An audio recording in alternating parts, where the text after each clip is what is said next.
Hello everyone, आज date है 10 जून 2021 और द हिंदू न्यूज एनालिसिस में आपका स्वागत है। इस वीडियो में हम द हिंदू की इम्पोर्टेंट न्यूज को एग्जाम के पॉइंट ऑफ व्यू से डिस्कस करेंगे। इस न्यूज़पेपर की पीडीएफ का लिंक नीचे डिस्क्रिप्शन में दिया हुआ है या फिर आप direct Telegram channel volcano IAS academy को सर्च करके वहाँ से भी पीडीएफ को डाउनलोड कर सकते हो।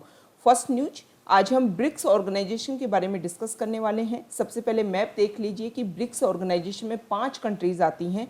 ये है साउथ अमेरिका में ब्राज़ील, ये है अफ्रीका कॉन्टिनेंट में साउथ अफ्रीका, ये है एशिया में इंडिया, चाइना और रशिया। रशिया के बारे में आपको पता है कि रशिया और टर्की ऐसे 2 कंट्री हैं जो एशिया और यूरोप दोनों में पाए जाते हैं। तो अगर हमने टर्की के बारे में नाम लिया तो आपको पता होना चाहिए कि कौन सी स्टेट है या फिर कौन सा सी है जो टर्की को एशिया और यूरोप दोनों में मतलब जो उसका पार्टीशन करता है। तो उस स्टेट का और उसका जो सी है उसका नाम आपको नीचे कमेंट बॉक्स में देना है। तो ये 5 कंट्रीज मिलकर के ब्रिक्स ऑर्गेनाइजेशन बनाते हैं। देखो, जब भी आप किसी ऑर्गेनाइजेशन के बारे में पढ़ो तो उसके बारे में मेजर इंपॉर्टेंट कुछ स्टेटमेंट है वो आपको ध्यान होने चाहिए, जैसे कि कितनी पॉपुलेशन है किसी ऑर्गेनाइजेशन में और कितना जीडीपी में वो कंट्रीब्यूट करता है। तो जो ब्रिक्स ऑर्गेनाइजेशन है उसमें वर्ल्ड की 40% पॉपुलेशन और 30% ये जीडीपी में कंट्रीब्यूट करता है। आप किसी भी ऑर्गेनाइजेशन के बारे में अगर मेंस में क्वेश्चंस आते हैं और उस ऑर्गेनाइजेशन के बारे में आपको ज़्यादा कुछ नहीं पता है तो इस तरीके के स्टेटमेंट से आप शुरुआत कर सकते हैं कि कितनी पॉपुलेशन और कितना जीडीपी में कंट्रीब्यूशन है, तो ये ऑर्गेनाइजेशन काफ़ी इंपॉर्टेंट है। दूसरा इंपॉर्टेंट स्टेटमेंट ब्रिक्स के बारे में ये है कि जो ब्रिक्स नाम है वो ब्रिक्स के किसी भी कंट्रीज ने नहीं दिया था। 2001 की बात है, एक इकोनॉमिस्ट जिनका नाम है जिम ओ नेल, उन्होंने एक पेपर लिखा और उस पेपर में ये ब्रिक्स जो नाम है वो उन्होंने इंट्रोड्यूस किया था। 2006 के लगभग ब्रिक जो कंट्रीज़ हैं वो मिल करके वो उन्होंने अपनी मीटिंग करना स्टार्ट कर दी।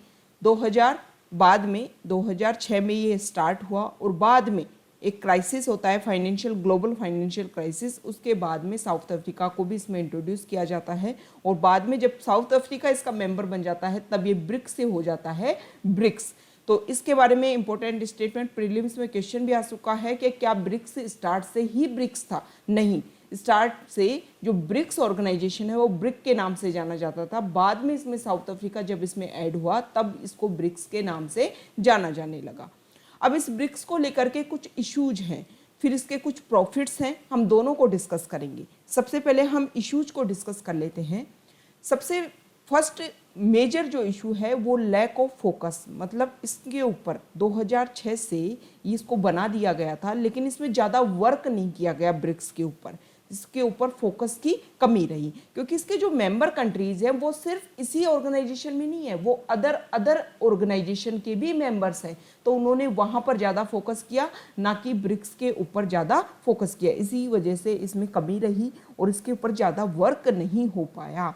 दूसरी प्रॉब्लम क्या है कि इसके जो मेंबर कंट्रीज हैं उनके बीच में भी कुछ इश्यूज हैं। जो चाइना और इंडिया के बीच में जो आप देख रहे हो, चाइना और इंडिया के बीच में अप्रैल 2020 से बॉर्डर इशू चल रहे हैं। ऐसा नहीं है कि अभी चल रहे हैं, उससे पहले भी बॉर्डर इशू रह चुके हैं।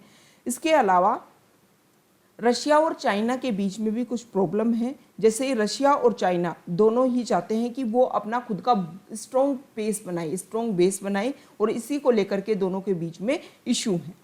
इसके अलावा जो अभी देखो कोविड की वजह से जो सारे देश हैं वो सबसे ज़्यादा इफेक्टेड रहे, सबसे ज़्यादा इनमें प्रॉब्लम रही। इसके अलावा मेजर प्रॉब्लम ये है, इन्वेस्टर की प्रॉब्लम है।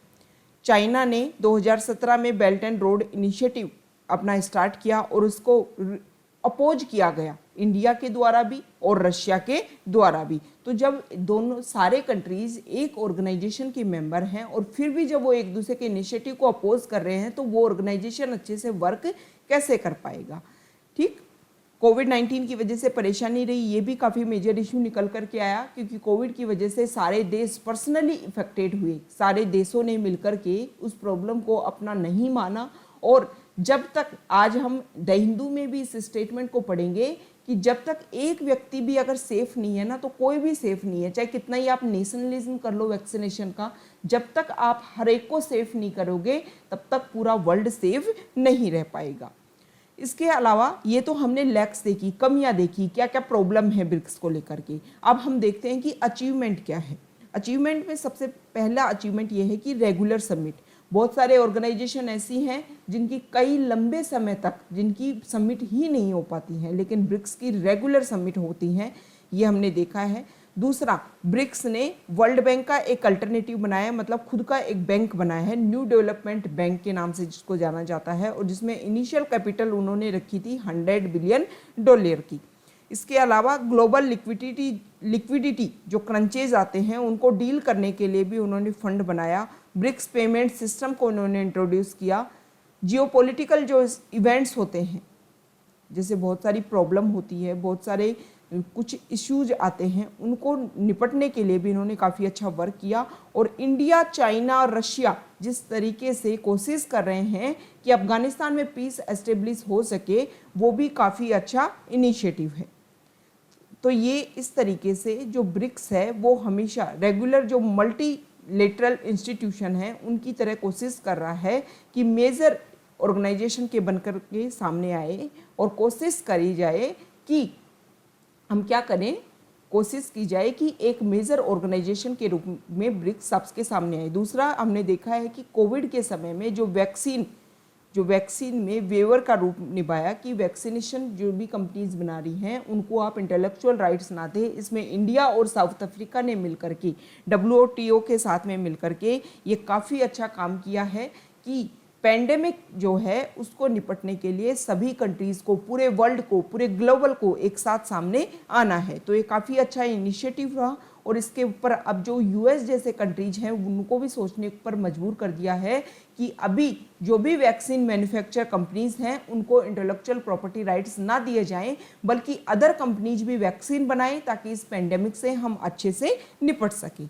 इसके बाद में ये ब्रिक्स के बारे में बेसिक फैक्ट्स हमने प्रीलिम्स के हिसाब से भी, इसके पॉइंट ऑफ व्यू से भी इसके मेजर स्टेटमेंट देख लिए, और मेंस में भी अगर ब्रिक्स को लेकर के इश्यूज आते हैं या उसके बेनिफिट्स आते हैं तो हम आंसर राइटिंग अच्छे से कर सकते हैं। अब हम द हिंदू की जो इम्पोर्टेंट न्यूज़ है उनको डिस्कस कर लेते हैं। फर्स्ट न्यूज है, centre announces hike in MSP for paddy. आपको पता होना चाहिए कि सेंट्रल गवर्नमेंट को लेकर के बहुत सारे जो फार्मर्स हैं, फार्मर यूनियन, वो प्रोटेस्ट कर रहे हैं काफ़ी लंबे समय से कि मिनिमम सपोर्ट प्राइस है उसको फिक्स किया जाए, हाइक किया जाए। जो भी 3 लॉ बनाए गए हैं सेंट्रल गवर्नमेंट के द्वारा उनको ख़त्म किया जाए। तो सेंट्रल गवर्नमेंट ने कोशिश की है minimum support price paddy, pulses और ऑयल सीड इनमें हाइक करने की। अब ये MSP क्या होता है? मिनिमम सपोर्ट प्राइस वो प्राइस होती है जिसके ऊपर जो गवर्नमेंट है वो फार्मर से जो भी प्रोडक्शन होता है उसको खरीदती है, और ये जो कैलकुलेशन है वो इसके ऊपर डिपेंड करती है कि प्रोडक्शन में जितना खर्चा आया उससे 1.5 टाइम्स ज़्यादा हो मिनिमम सपोर्ट प्राइस।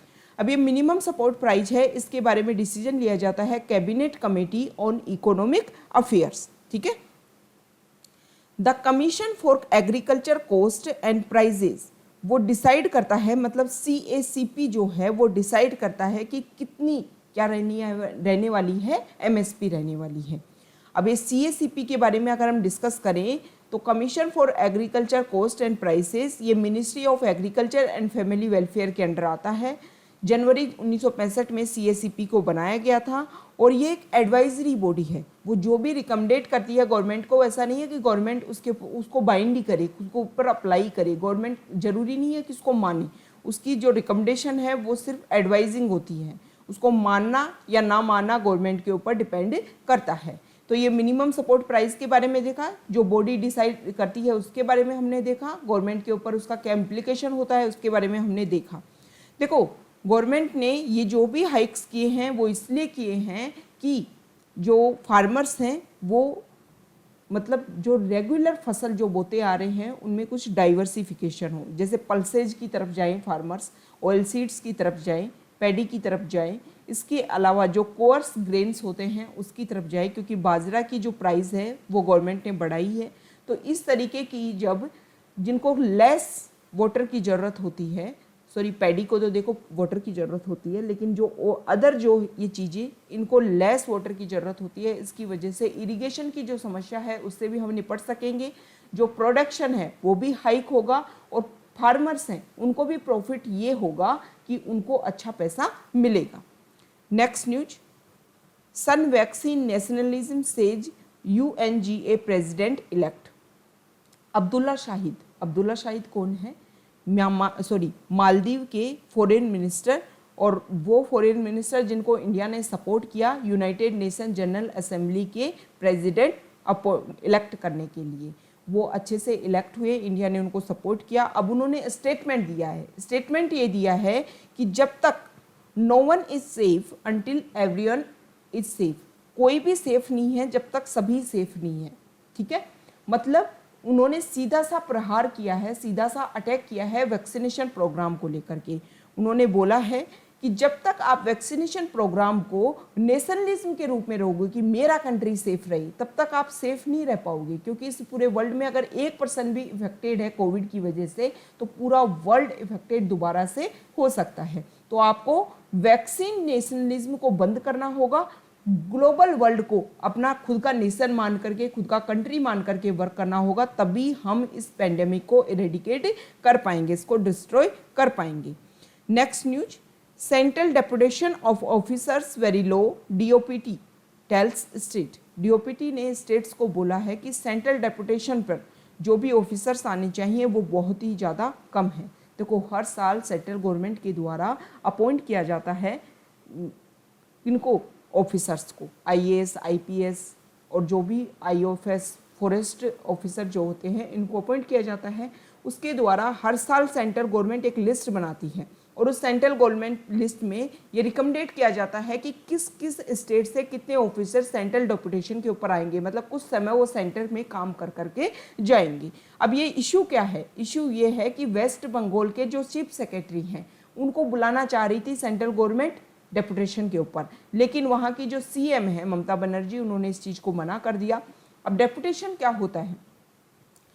देखो, जब भी कोई सेंट्रल का जो ऑफिसर है, ये जो वहाँ के जो चीफ सेक्रेटरी थे वो रिटायरमेंट होने वाले थे 31 मई को उनका रिटायरमेंट था, लेकिन 3 महीने का एक्सटेंशन दे दिया गया CM के द्वारा।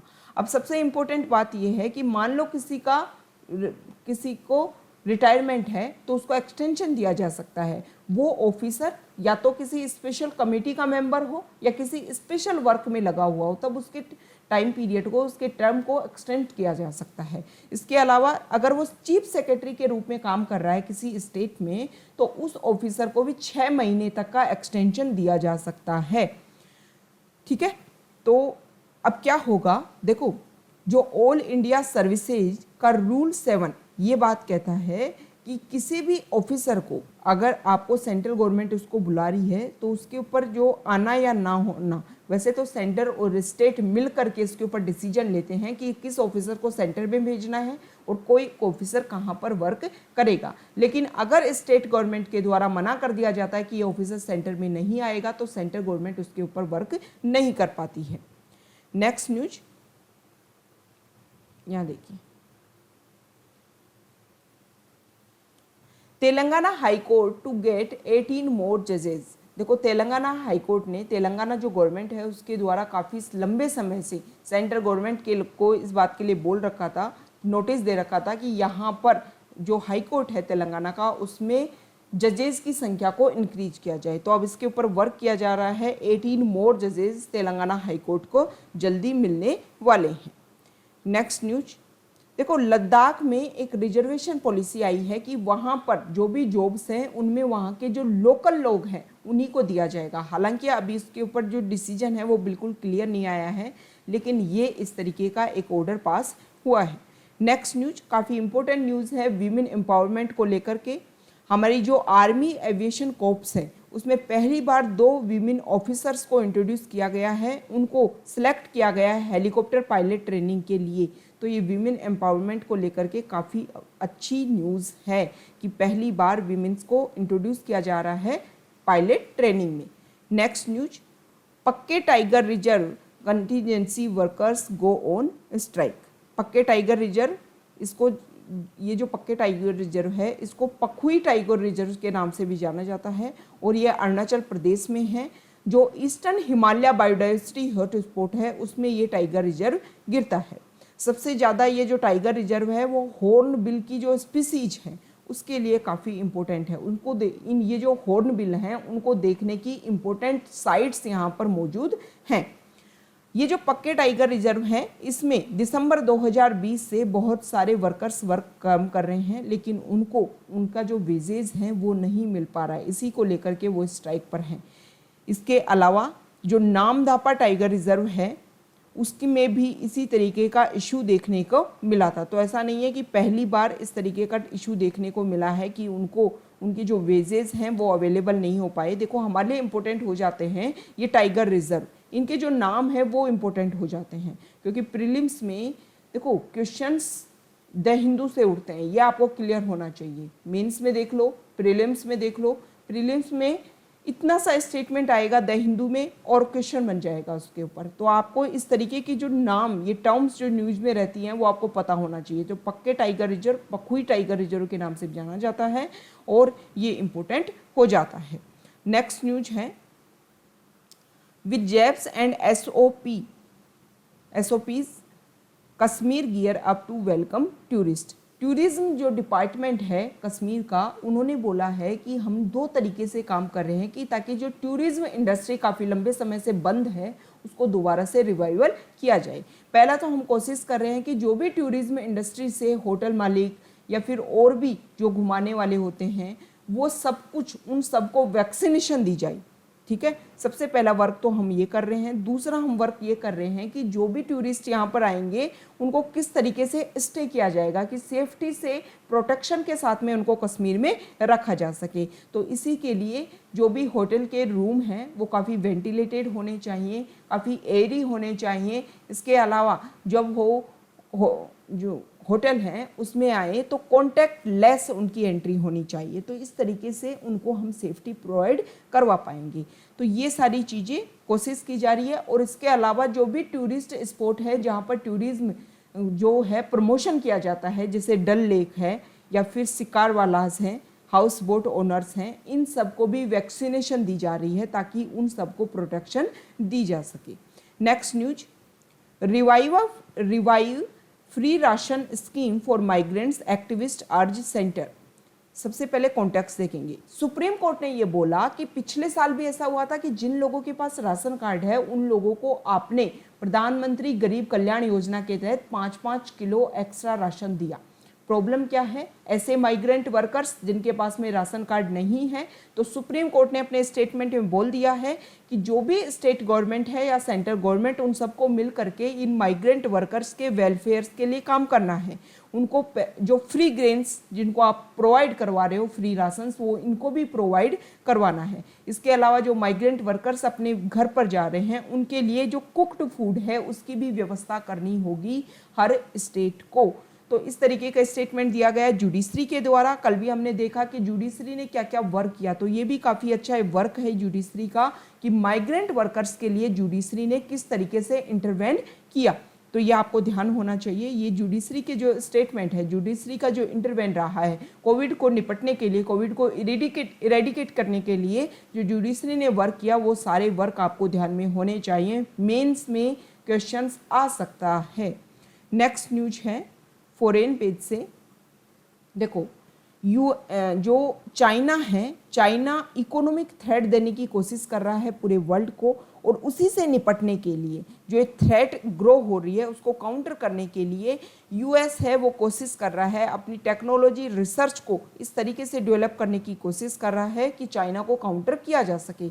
इसीलिए 170 बिलियन डॉलर रुपए पास किए गए हैं। एक बिल पास किया गया है जिसको इनोवेशन बिल के नाम से जाना जा रहा है। यूएस के सेनेट ने इसको पास किया है और इसका पास करने का मेन काम यही है कि रिसर्च एंड डेवलपमेंट में ज़्यादा से ज़्यादा पैसा खर्च किया जाए ताकि चाइना को काउंटर किया जा सके। ठीक है, नेक्स्ट न्यूज देखो, क्वाड ग्रुप ने, जब क्वाड ग्रुप की मीटिंग हुई थी तो उसमें ये बोला गया था, एक वैक्सीन को लेकर के उन्होंने इनिशिएटिव लिया था कि 2022 तक, लास्ट तक हम इस तरीके से चारों कंट्रीज़ मिल करके अपने अपने रिसर्च को, अपने अपने पैसे को, अपने अपने जो इंफ्रास्ट्रक्चर है उनको यूज़ करेंगे और 1 बिलियन वैक्सीन कम से कम बनाएंगे और उनको एशिया को प्रोवाइड करेंगे। तो उसी को लेकर के बाइडेन एडमिनिस्ट्रेशन के टॉप ऑफिशियल हैं, उन्होंने स्टेटमेंट दिया है कि हम काम कर रहे हैं, जो हमने वो बोला था ना क्वाड ग्रुप की मीटिंग के दौरान कि वैक्सीनेशन प्रोवाइड की जाएगी, उसके ऊपर हम वर्क कर रहे हैं। ठीक है, हम ट्रैक पर हैं, यूएस उसके ट्रैक पर है, उस गोल को अचीव करने के लिए हम वर्क कर रहे हैं। ये इंपॉर्टेंट स्टेटमेंट आया है। तो ये आज का हमारा डिस्कशन था। Okay, thank you.